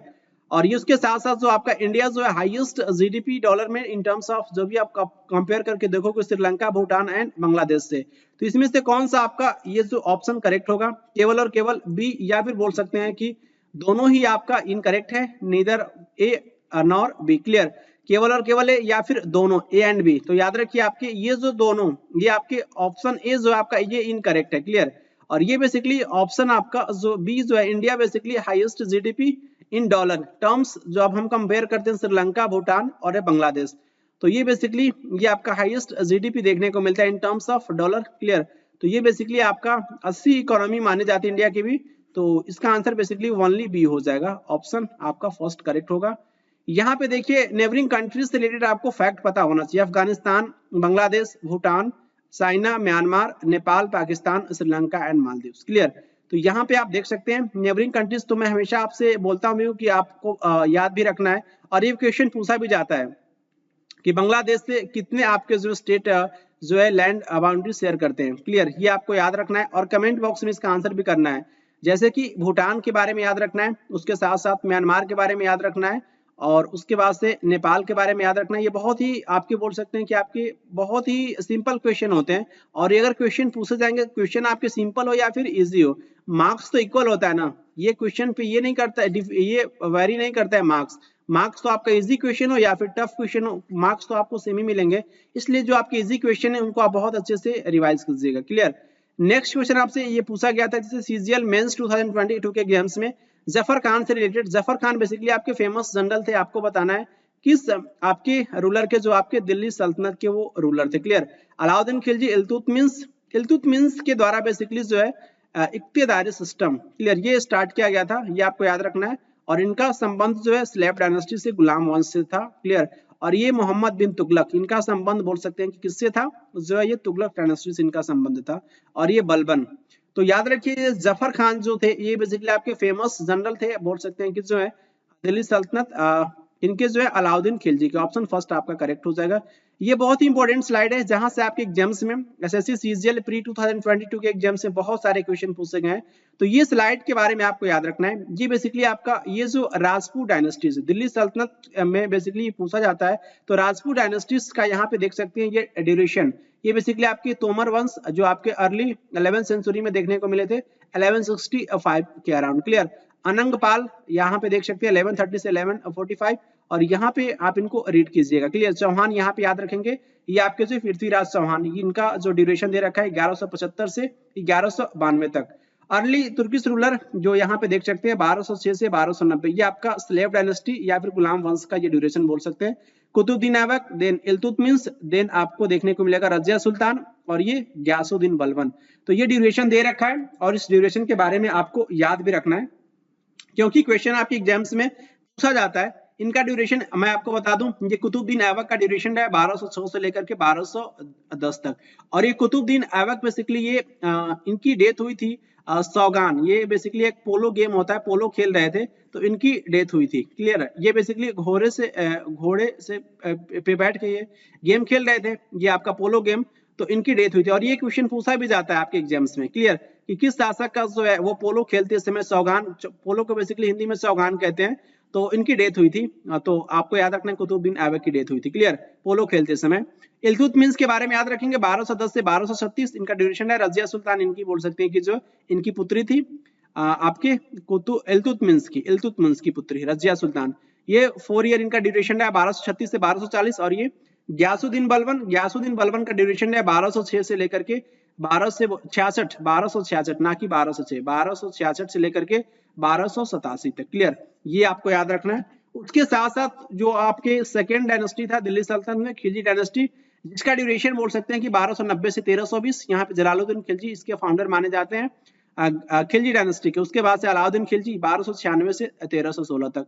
उसके बाद से आपको देखने को मिलेगा जो है तुगलक डायनेस्टी 1320 से 1414, और ये गयासुद्दीन तुगलक, और उसके साथ साथ ये एमबीटी मोहम्मद बिन तुगलक, और ये आपकी फिरोज शाह तुगलक। तो ये ड्यूरेशन आप खुद से रीड कीजिएगा, जब मैं आपको पीडीएफ शेयर करूंगा। तो क्लियर, पीडीएफ को आपको अच्छे से रीड करना है, क्योंकि क्वेश्चंस उसमें बहुत सारे छिपे रहते हैं एक पर्टिकुलर स्लाइड में। क्लियर, और यहाँ पे देखिए देर आपको देखने को मिलेगा तुगलक डायनेस्टी के बाद से सैयद डायनेस्टी, जिसका ड्यूरेशन 1414 से 1451, ऐसे याद रखेंगे 1414 से 1451। क्लियर, और उसके साथ साथ यहाँ पे देखिए लोधी डायनेस्टी 1451 से 1526। यहाँ पे बेसिकली जो है आपका ये फर्स्ट बैटल ऑफ पानीपत होता है, जिसमें इल्तुतमिश की हार होती है, और ये मुगल वंश की स्थापना होती है इंडिया में। क्लियर, तो ये आपको याद रखना है। फर्स्ट बैटल ऑफ पानीपत किनके बीच हुआ था, बोल सकते हैं कि बाबर और उसके साथ साथ जो ये आपके इब्राहिम लोदी के बीच में, क्लियर, तो ये फैक्ट आपको याद रखना है, जहां से आपके एग्जाम्स में क्वेश्चन पूछा जाता है। अलाउद्दीन खिलजी का ये ड्यूरेशन यहाँ पे देख सकते हैं 1296 से 1316 तक। और ये आपके मलिक काफूर, इनके बारे में याद रखेंगे। मलिक काफूर जो आपके इंपॉर्टेंट बोल सकते हैं कि जो आपके ट्रस्टेड कमांडर थे, आपके बोल सकते हैं कि जो है इनका भी संबंध जो है ये खिलजी डायनेस्टी से ही था। तो ये भी क्वेश्चन आपके एग्जाम से पूछा जाता है। उसके साथ साथ जो है आपको याद रखना जनरल्स का नाम जो है उल्गू खान और उसके साथ साथ जो है नुसरत खान का नाम। क्लियर, तो ये आपको याद रखना। ये बेसिकली जो है ये मार्च किया गया था इनके द्वारा, जो उल्गू खान और उसके साथ साथ नुसरत खान का जो है ये अगेंस्ट गुजरात के अगेंस्ट। क्लियर, तो ये फैक्ट याद रखेंगे। और ये बहुत ही इंपॉर्टेंट आपका ये पूछा जाता है आपके एग्जाम्स में। ये अलाउद्दीन का एक कैंपेन था जो है वो सितौर। क्लियर, ये 1303 में किया गया था इनके द्वारा। क्लियर, तो ये बेसिकली ईयर पूछा जाता है 1303। क्लियर, और यहाँ पे ये स्लाइड में ऑलरेडी आपके साथ डिस्कस कर चुका हूँ प्रीवियस लेक्चर में, तो इसको आप लोगों को अच्छे से रिवाइज करना है। जैसे कि आपसे एग्जाम में पूछा गया था शहनाई मंडी के बारे में। क्लियर, शहनाई मंडी के बारे में पूछा जा चुका है आपके एग्जाम्स में और ये आपके ऑप्शन में था। तो इन पॉइंट को आप रिवाइज करते चलिए, स्लाइड में इंक्लूड कर दूंगा, जिससे आप इन स्लाइड को जब डाउनलोड करेंगे तो इनको एक नजर मार करके और उसके साथ साथ जो है साथ में इसको रिवाइज भी करते चलिए एक एक पॉइंट्स को। नेक्स्ट क्वेश्चन आपसे पूछा गया था जैसे सीजीएल मेंस 2022 के एग्जाम्स में आपको बेसिकली आइडेंटिफाई करना था जो है करेक्ट स्टेटमेंट। जो हेडक्वार्टर है आपका इंडियन काउंसिल ऑफ एग्रीकल्चर आपका ये रिसर्च होता है आईसीआर। क्लियर, ये डायरेक्टर ऑफ ये आपका ग्राउंड नट रिसर्च जो है बेसिकली आपका ये लोकेटेड है जो है डायरेक्टोरेट आपका जो है ग्राउंड नट कहाँ लोकेटेड है आपका जूनागढ़। क्लियर, और ये आपका हेडक्वार्टर जो आपका जो डायरेक्टोरेट बोल सकते हैं कि रैपसीड्स और उसके साथ साथ ये आपका मस्टर्ड रिसर्च का कहाँ लोकेटेड है आपका भरतपुर में। और ये आपका हेडक्वार्टर जो है आपका आईसीआर का डायरेक्टोरेट बोल सकते हैं कि सोयाबीन रिसर्च आपका ये लोकेटेड है इंदौर में। तो इनमें से बेसिकली आपको ये करेक्ट स्टेटमेंट चूज करना था, केवल सेकेंड एंड थर्ड या फिर तीनों ही करेक्ट है या फिर केवल 1 एंड 2 या फिर 1 एंड 3। तो याद रखिए ये बेसिकली आपका ये जो तीनों के तीनों स्टेटमेंट आपके हैं ये करेक्ट है। क्लियर, तो इसका आंसर क्या होगा फर्स्ट सेकेंड एंड थर्ड। तो ये तीनों ही स्टेटमेंट अपने आप में क्वेश्चन, इन स्टेटमेंट को ही आप अच्छे से रीड कीजिए। क्लियर, तो आने वाले क्वेश्चन बोल सकते हैं किस स्टेटमेंट से भी क्वेश्चन पूछा जा सकता है कि आपका ये जो आईसीआर डायरेक्टोरेट जो आपका सोयाबीन रिसर्च आपका लोकेटेड है आपका कहाँ पे लोकेटेड है, तो ऑप्शन दे दिया जाएगा इंदौर में लोकेटेड है। क्लियर, तो इस तरीके से इस टाइप के क्वेश्चन को आपको बहुत अच्छे से रीड करना चाहिए। नेक्स्ट क्वेश्चन आपसे पूछा गया था, आपको बेसिकली बताना था उस पर्टिकुलर स्कीम का नाम जो है जो लॉन्च किया गया था 2021 में स्टूडेंट्स के लिए। और इस पर्टिकुलर स्कीम के जरिए बोल सकते हैं कि जो है foundational literacy and numeracy up to class 3 के बच्चों में बेसिकली ये देखने को मिलेगा। क्लियर, तो ये उस पर्टिकुलर स्कीम का क्या नाम है, ये आपसे स्टेटमेंट बदल करके क्वेश्चन पूछा गया है। एसएससी सीजीएल मेंस 2022 के एग्जाम्स में ये क्वेश्चन पूछा जा चुका है और आपके एसएससी सीजीएल प्री 2023 के एग्जाम्स में भी क्वेश्चन पूछा गया था। और ये केवल बोल सकते हैं कि स्टेटमेंट को चेंज करके। कौन सा आपका स्कीम था, ये निपुण भारत। और इसके बारे में मैं कल की क्लास में डिस्कस भी किया था इस निपुण भारत स्कीम के बारे में। Clear, national initiative for proficiency in reading with understanding and numeracy. Clear, तो ये फैक्ट आप याद रखेंगे। और इसका ड्यूरेशन कितना है आपका जो है ये बोल सकते हैं कि आपका ये 2020 ये आपका डेडलाइन बेसिकली यहाँ पे मेंशन है 2026-27। क्लियर, तो याद रखेंगे। और ये ग्रेड थर्ड के बच्चों के लिए ऐसी बात कहा गया है आपका ये फाउंडेशनल लिटरेसी एंड न्यूमरेसी के बारे में। क्लियर, नेक्स्ट क्वेश्चन आपसे पूछा गया था बेसिकली जो है इनडायरेक्ट टैक्स। इनडायरेक्ट टैक्स इनमें से कौन है, बहुत ही सिंपल क्वेश्चन। देखिए एसएससी सीजीएल मेंस 2022 के एग्जाम से पूछा गया था, क्वेश्चन बहुत इजी था, इससे इजी क्वेश्चन आप एक्सपेक्ट नहीं कर सकते हैं अपने मेंस एग्जाम में। तो क्या होता है आपका गुड एंड सर्विस टैक्स, ये आपका जो है जीएसटी होता है। इसमें से आपका ऑप्शन क्या होगा आपका सेकेंड करेक्ट हो जाएगा। जीएसटी बेसिकली कब जो है ये इफेक्ट में आया था, तो 1 जुलाई 2017 में। ये क्वेश्चन आपके एग्जाम्स में ऑलरेडी पूछा जा चुका है। क्लियर, एल्कोहल बेसिकली जो है एग्जाम्प्टेड है बोल सकते हैं आपका ये जीएसटी से। नेक्स्ट क्वेश्चन आपसे पूछा गया था, आपको बेसिकली आर्टिकल का नाम बताना था जो कॉन्स्टिट्यूशन ऑफ इंडिया में बेसिकली आपको देखने को मिलेगा। उस पर्टिकुलर आर्टिकल के जरिए आपको देखने को मिलता है right to use any restaurant road और पब्लिक प्लेस। क्लियर, ये आपका राइट होता है, फंडामेंटल राइट होता है। तो ये पॉइंट किस आर्टिकल में देखने को मिलता है, आर्टिकल 17(1)(a), आर्टिकल 15(2) या फिर आर्टिकल 14(2) या फिर आर्टिकल 16(a)। तो ये पॉइंट आपका मेंशन है आर्टिकल 15(2), ऑप्शन सेकंड आपका ये करेक्ट हो जाएगा। यहाँ फोकस कीजिए, ये आपके फंडामेंटल राइट है आपके जो है right to equality. Right to equality आपको देखने को मिलेगा आर्टिकल 14 टू आर्टिकल 18। क्लियर, तो ये आपके 14 में क्या मेंशन है, इक्वलिटी बिफोर लॉ। 15 में क्या मेंशन है, prohibition of discrimination on ground of religion, race, caste, और ये आपका सेक्स और ये प्लेस ऑफ बर्थ। इन सारे ही पॉइंट्स को बेस पे जो है डिस्क्रिमिनेशन नहीं होना चाहिए। ये आपका डिस्क्रिमिनेशन का आपका ग्राउंड है रिलीजन, उसके साथ साथ रेस, कास्ट, सेक्स, या फिर बोल सकते हैं कि प्लेस ऑफ बर्थ। क्लियर। 16 में क्या मेंशन है, equality of opportunity in matters of public employment. Basically government job पाने का सबका अधिकार है, ये पॉइंट आपका ये मेंशन है आर्टिकल 16 में। क्लियर। और उसके साथ साथ बोल सकते हैं कि आपका आर्टिकल 17 में क्या मेंशन है, एवोल्यूशन ऑफ अनटचेबिलिटी। ये क्वेश्चन आपके एग्जाम्स में कई बार पूछा जा चुका है, ये पर्टिकुलर आर्टिकल से रिलेटेड। क्लियर। और ये एवोल्यूशन ऑफ टाइटल 17 और 18 तो बहुत ही ज्यादा इंपॉर्टेंट है और आपको याद भी रखना है, फटाक से आपके माइंड में आना चाहिए। आर्टिकल 17 में क्या मेंशन है, एवोल्यूशन ऑफ अनटचेबिलिटी, और आर्टिकल 18 में क्या मेंशन है, एवोल्यूशन ऑफ टाइटल्स। क्लियर। और ये पॉइंट यहाँ पे देख सकते हैं 15 में ये पर्टिकुलर पॉइंट आपका मेंशन है रेस्टोरेंट से रिलेटेड। क्लियर। नेक्स्ट क्वेश्चन की तरफ मूव करेंगे। ये भी आपके क्वेश्चन है सीजीएल मेंस 2022 के एग्जाम्स में पूछा जा चुका है। आपको बेसिकली बताना है उस रोमन राइटर के द्वारा बेसिकली जो एक बुक लिखा गया था जिसका नाम था, राइटर का नाम है प्लिनी। क्लियर। तो क्या है आपका, कौन सा बुक है, इंडिका, नेचुरल हिस्ट्री, या फिर जियोग्राफिका, या फिर पेरिप्लस ऑफ द इरिथ्रियन सी। तो आपका कौन सा बुक था जो है प्लिनी के द्वारा लिखा गया, आपका नेचुरल हिस्ट्री। ऑप्शन सेकेंड आपका करेक्ट हो जाएगा। क्लियर। लेकिन आपको ध्यान रखना है इन सारे बुक के बारे में, क्योंकि आपके एग्जाम्स में क्वेश्चन पूछा जा सकता है। यहाँ पे देखिए मेगास्थनीज के द्वारा इंपॉर्टेंट बुक लिखा गया इंडिका, और ये इसमें बेसिकली जो है इनके द्वारा पूरे इंडियन समाज को जो है वो 7 पार्ट में डिवाइड किया गया। और ये क्वेश्चन आपके एसएससी सीजीएल आपके प्री 2023 के एग्जाम्स में ऑलरेडी पूछा जा चुका है। क्लियर। और ये आपके मेगास्थनीज किसके दरबार में आए थे, तो आप चंद्रगुप्त मौर्य के दरबार में आए थे। क्लियर।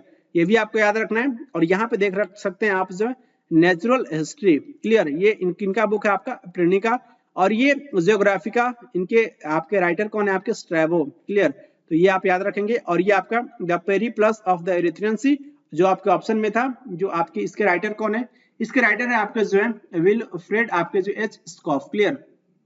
तो याद रखेंगे इस पर्टिकुलर बोल सकते हैं इमेज के जरिए आप लंबे समय तक पॉइंट को याद रख सकते हैं। क्लियर। तो आप बहुत अच्छे से इस पीडीएफ को रीड कीजिएगा। नेक्स्ट क्वेश्चन आपसे पूछा गया था, बेसिकली डिस्टेंस आपको बताना था। जो फर्स्ट टाइम जो आपका 1853 में जो आपका ये कवर किया गया था, आपका ये ट्रेन बेसिकली जो है बॉम्बे से लेकर के बोल सकते हैं कि थाने के बीच में। क्लियर। तो आपके कितना जो है किलोमीटर का डिस्टेंस था, तो ये बेसिकली आपको बताना है 38, 25, 34 या फिर 51। ये भी देख सकते हैं, ये क्वेश्चन आपके एसएससी सीजीएल मेंस 2022 के एग्जाम्स में ये पूछा जा चुका है। बहुत ही सिंपल क्वेश्चन है और ये कई बार आपके एसएससी एग्जाम्स में पूछा जा चुका है। तो ये बेसिकली लॉर्ड डलहौजी के शासनकाल में ये पर्टिकुलर का ये बोल सकते हैं कि काम हुआ था, और ये 34 किलोमीटर का डिस्टेंस था। 34 किलोमीटर ऑप्शन आपका ये थर्ड आपका करेक्ट हो जाएगा। यहाँ पे देख सकते हैं और इनको रीड भी कर सकते हैं। ये बेसिकली आपका जो है ये 16 अप्रैल 1853, ये पर्टिकुलर आपका डेट भी इंपॉर्टेंट है, आपके एग्जाम्स में डायरेक्टली पूछा जाता है। क्लियर। ये आपको याद रखना है। नेक्स्ट क्वेश्चन आपसे पूछा गया था जो एसएससी सीजीएल प्री 2023 के एग्जाम्स में, इनमें से बेसिकली हम इंक्लूड नहीं करते हैं capital receipt, recovery of loans, या फिर बोरोविंग्स, टैक्सेस, या फिर फॉरेन एड्स। तो ये बेसिकली आपका ये जो कैपिटल रिसिप्ट जो होता है आपका, ये टैक्सेस नहीं होता है, रिसिप्ट आपका ये नहीं होता है। क्लियर। ये बेसिकली आपका जो है ऑप्शन क्या हो जाएगा, थर्ड आपका करेक्ट हो जाएगा। कैपिटल रिसिप्ट्स क्या होते हैं, पेमेंट्स जो बोल सकते हैं कि कंपनीज, और ये आपका रिसीव करता है और उसके साथ साथ ये रिड्यूस भी करता है, कम करता है फाइनेंशियल एसेट्स, या फिर उसको क्रिएट करता है लायबिलिटीज को क्रिएट करता है। क्लियर। और यहाँ पे देख सकते हैं कि जो इसको डिस्क्राइब कर सकते हैं, इनकमिंग आपके जो भी कैश फ्लो होता है और आपका जो है बोथ दोनों आपके डेबिट और उसके साथ साथ नॉन डेबिट रिसिप्ट्स। क्लियर। तो इसको आप बहुत अच्छे से रीड कीजिएगा। इसका आंसर क्या होगा, इसका आंसर आपका टैक्सेस ही होगा। क्लियर। नेक्स्ट क्वेश्चन की तरफ मूव करेंगे। नेक्स्ट क्वेश्चन आपसे पूछा गया था, इंडिया में बेसिकली किस टाइप का अनएम्प्लॉयमेंट देखने को मिलता है, due to lack of unemployable skill among the educated youth in India. Basically पढ़े लिखे तो है इंडिया में, संख्या बहुत ज्यादा है, लेकिन फिर भी पढ़े लिखे बोल सकते हैं कि अनएम्प्लॉयमेंट, बेरोजगार है। तो इस टाइप के बोल सकते हैं कि अनएम्प्लॉयमेंट को किसके नाम से जानते हैं। अगर आपने क्वेश्चन को अच्छे से समझा तो इसका आंसर भी आपको दिख जाएगा।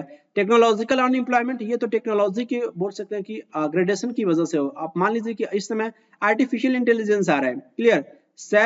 चैट जीपीटी का नाम आपने सुना होगा। तो ये बेसिकली आर्टिफिशियल इंटेलिजेंस क्या हो रहा है, इसके आने से जो है बहुत लोगों की जॉब जा रही है। क्लियर। तो ये प्राइवेट सेक्टर में ऐसा देखने को मिलता है, तो आप ये कह सकते हैं टेक्नोलॉजी की अपग्रेडेशन की वजह से जो काम बोल सकते हैं कि पर्सन के द्वारा किया जाता था, वो काम जो है किसके द्वारा किया जा रहा है, आपका जो है वो किया जा रहा है बेसिकली एक पर्टिकुलर टेक्नोलॉजी की वजह से किया जा रहा है, टेक्नोलॉजी के द्वारा किया जा रहा है उस पर्टिकुलर काम को। तो यहाँ पे अनएम्प्लॉयमेंट जनरेट होता है। इस टाइप के अनएम्प्लॉयमेंट बेसिकली हम किसके नाम से जानते हैं, टेक्नोलॉजिकल अनएम्प्लॉयमेंट। और ये बेसिकली ये जो है प्राइवेट सेक्टर में बहुत ही कॉमन होता है, ये टेक्नोलॉजी अपग्रेडेशन वाला। क्लियर, तो आप याद रखेंगे। और ये स्ट्रक्चरल अनएम्प्लॉयमेंट ये भी बहुत ही कॉमन होता है, स्ट्रक्चर की वजह से जो है ये अनएम्प्लॉयमेंट जनरेट होता है। लेकिन इसका आंसर क्या होगा, एजुकेटेड अनएम्प्लॉयमेंट हो जाएगा। क्लियर, और ये साइक्लिक आपका अनएम्प्लॉयमेंट क्या होता है इसके बारे में मैं आपको बताऊंगा। यहाँ पे स्टार्ट पे फोकस कीजिए। अनएम्प्लॉयमेंट कुछ आपके बोल सकते हैं कि ग्रामीण क्षेत्रों में देखने को मिलते हैं, जिसे हम रूरल अनएम्प्लॉयमेंट कहते हैं। सीजनल अनएम्प्लॉयमेंट होता है, उसके साथ साथ आपका डिसगाइज्ड अनएम्प्लॉयमेंट, ये यहाँ से आपके एग्जाम्स में ऑलरेडी क्वेश्चन पूछा जा चुका है। क्लियर, डिसगाइज्ड अनएम्प्लॉयमेंट आपका जो है ये देखने को मिलता है एग्रीकल्चर सेक्टर में। क्लियर, और उसके साथ साथ यहाँ पे देखिए अर्बन अनएम्प्लॉयमेंट में एजुकेटेड अनएम्प्लॉयमेंट, उसके साथ साथ इंडस्ट्रियल अनएम्प्लॉयमेंट, और ये आपके डिफरेंट टाइप्स के होते हैं। जैसे कि इंडस्ट्री में आपको देखने को मिलेगा टेक्नोलॉजिकल अनएम्प्लॉयमेंट, टेक्नोलॉजी की वजह से, टेक्नोलॉजी अपग्रेडेशन की वजह से अनएम्प्लॉयमेंट जनरेट हो गया। फ्रिक्शनल अनएम्प्लॉयमेंट, उसके साथ साथ साइक्लिक अनएम्प्लॉयमेंट, और ये आपका स्ट्रक्चरल अनएम्प्लॉयमेंट। क्लियर, ये आपको मैं बता दूं ब्रीफली थोड़ा सा, आप इससे आपके कॉन्सेप्ट की क्लैरिटी आई। सीजनल अनएम्प्लॉयमेंट क्या होता है कि ये बेसिकली रूरल एरियाज में देखने को मिलता है। हर समय पे काम आपका जो है वो बराबर नहीं होता है। मान लीजिए कि इस समय जो है पैडी क्रॉप को ग्रो करना है, तो इस समय पैडी सीजन चल रहा है, तो इस समय तो काम तो मिल जाएंगे। जो भी आपके प्लांट को ये बोल सकते हैं कि पैडी को जो रोपाई किसकी की जाती है, तो इसके जो भी वर्कर्स हैं इनको तो जो है एम्प्लॉयमेंट मिल गया। लेकिन जैसे ही आपका ये सीजन फिनिश हो गया, बोल सकते हैं कि जो है धान की जो है ये रोपाई हो गई, तो इस बीच में इनको क्या हो गए, फिर से अनएम्प्लॉयमेंट हो गए, फिर से बेरोजगार हो गए। तो इस टाइप के अनएम्प्लॉयमेंट को बेसिकली हम किसके नाम से जानते हैं, ये सीजनल आपका अनएम्प्लॉयमेंट होता है। डिसगाइज्ड क्या होता है, डिसगाइज में क्या होता है आप ध्यान से समझिएगा, जहां पे आप बेसिकली जो है वो किसी पर्टिकुलर काम को जो एग्रीकल्चर में, मान लीजिए एग्रीकल्चर में ही देखने को मिलता है, कुछ पर्टिकुलर फील्ड में जो है मान लीजिए कि ये कुछ जो है यहाँ पे फसल को काटना है, तो ये इस पर्टिकुलर फसल को वो चार वर्कर्स के द्वारा भी काटा जा सकता था, लेकिन यहाँ पे 10 वर्कर के द्वारा ये काटा गया। क्लियर, और सेम टाइम में काटा गया, सेम टाइम में काटा गया। तो इसमें जो काम कम लोगों के द्वारा किया जा सकता था वो अधिक लोगों के द्वारा किया गया। और ये बोल सकते हैं कि जो है इस टाइप के अनएम्प्लॉयमेंट को जो है वो डिसगाइज्ड अनएम्प्लॉयमेंट कहते हैं। क्लियर, ये बेसिकली जो है ये जो 6 पर्सन अधिक लगे, ये क्या देख इनको आप अनएम्प्लॉयमेंट ही तो मानोगे, क्योंकि इफिशियंसी पे बोल सकते हैं प्रोडक्टिविटी तो आपको सेम ही देखने को मिलेगा, लेकिन जो आपके नंबर ऑफ पर्सन जो है वो ज्यादा है। तो इस टाइप के अनएम्प्लॉयमेंट आपके एग्रीकल्चर सेक्टर में कुछ ज्यादा ही होते हैं। तो डिसगाइज्ड अनएम्प्लॉयमेंट से आपके एग्जाम्स में, एसएससी के एग्जाम्स में कई बार क्वेश्चन पूछा जा चुका है, तो इनके बारे में आप याद रखेंगे। उसके साथ साथ ये फ्रिक्शनल अनएम्प्लॉयमेंट क्या होता है, ये बहुत ही कॉमन होता है। मान लीजिए कि आपने कोई भी डिग्री कंप्लीट करी, उसके बाद से आपका जो प्लेसमेंट हो गया, आप जॉब पे चले गए। क्लियर, आप जॉब करना स्टार्ट कर दिए, लेकिन फिर से आपका माइंड जो है बोल सकते हैं कि ये आया कि अच्छी जॉब नहीं है, अच्छा सैलरी नहीं, अच्छा पैकेज नहीं है, तो आप किसी दूसरे जॉब की प्रिपरेशन में आपने अब जो है अपने आप को सोच रहे कि मैं किसी जॉब की प्रिपरेशन करूं, इट मींस गवर्नमेंट जॉब या फिर किसी जॉब के पीछे आपने जो उसकी प्रिपरेशन स्टार्ट कर दी। तो और फिर आप ये कंफर्टेबल भी फील नहीं कर पा रहे हो, आपको ये नहीं लग रहा है कि मैं जॉब के साथ इसको मैं कर पाऊंगा, तो उस बीच में क्या होगा कि किसी दूसरे जॉब पे स्विफ्ट होने के लिए आपको बेसिकली जो उस जॉब को आप क्विट कर देते हो, जब आप छोड़ देते हो उस पर्टिकुलर जॉब को जो ऑलरेडी आपके पास था, तो इस बीच में आप कुछ समय तक क्या करोगे कि आप इस बीच में आप कुछ समय तक बेसिकली आप अनएम्प्लॉयमेंट रहोगे। क्लियर, तो ये बेसिकली ये जो ड्यूरेशन जो होता है ना, इसी ड्यूरेशन को बेसिकली ये जो आपका अनएम्प्लॉयमेंट का जो ड्यूरेशन रहा उसे हम फ्रिक्शनल अनएम्प्लॉयमेंट कहते हैं। क्लियर, तो ये फैक्ट भी याद रखेंगे जो आपके एग्जाम्स में पूछा जा सकता है। और नेक्स्ट क्वेश्चन की तरफ मूव करेंगे। जो भी क्वेश्चन आपके एग्जाम्स में पूछा गया था, बोल सकते हैं एसएससी सीजीएल प्री 2023 के एग्जाम्स में। क्लियर, आपको बताना था कि इंडिया में जो है बेसिकली ये आपको पार्डन, रेप्रीव और ये आपका कम्यूट, ये बेसिकली आपका ये पनिशमेंट होता है, क्रिमिनल पनिशमेंट, और ये इनको क्षमा किया जा सकता है, किनके द्वारा किया जा सकता है, वाइस प्रेसिडेंट कर सकते हैं, या फिर attorney general of India, prime minister, या फिर बोल सकते हैं कि आपके president. Attorney general of India already मैं इनके बारे में डिस्कस कर चुका हूँ, आर्टिकल 76 में मेंशन है, और ये first law officer of India होते हैं। क्लियर, ये आपको याद रखना है अटॉर्नी जनरल से रिलेटेड। और ये बोल सकते हैं कि किनके पास ये पावर है क्षमा दान करने की, बोल सकते हैं कि पार्डन।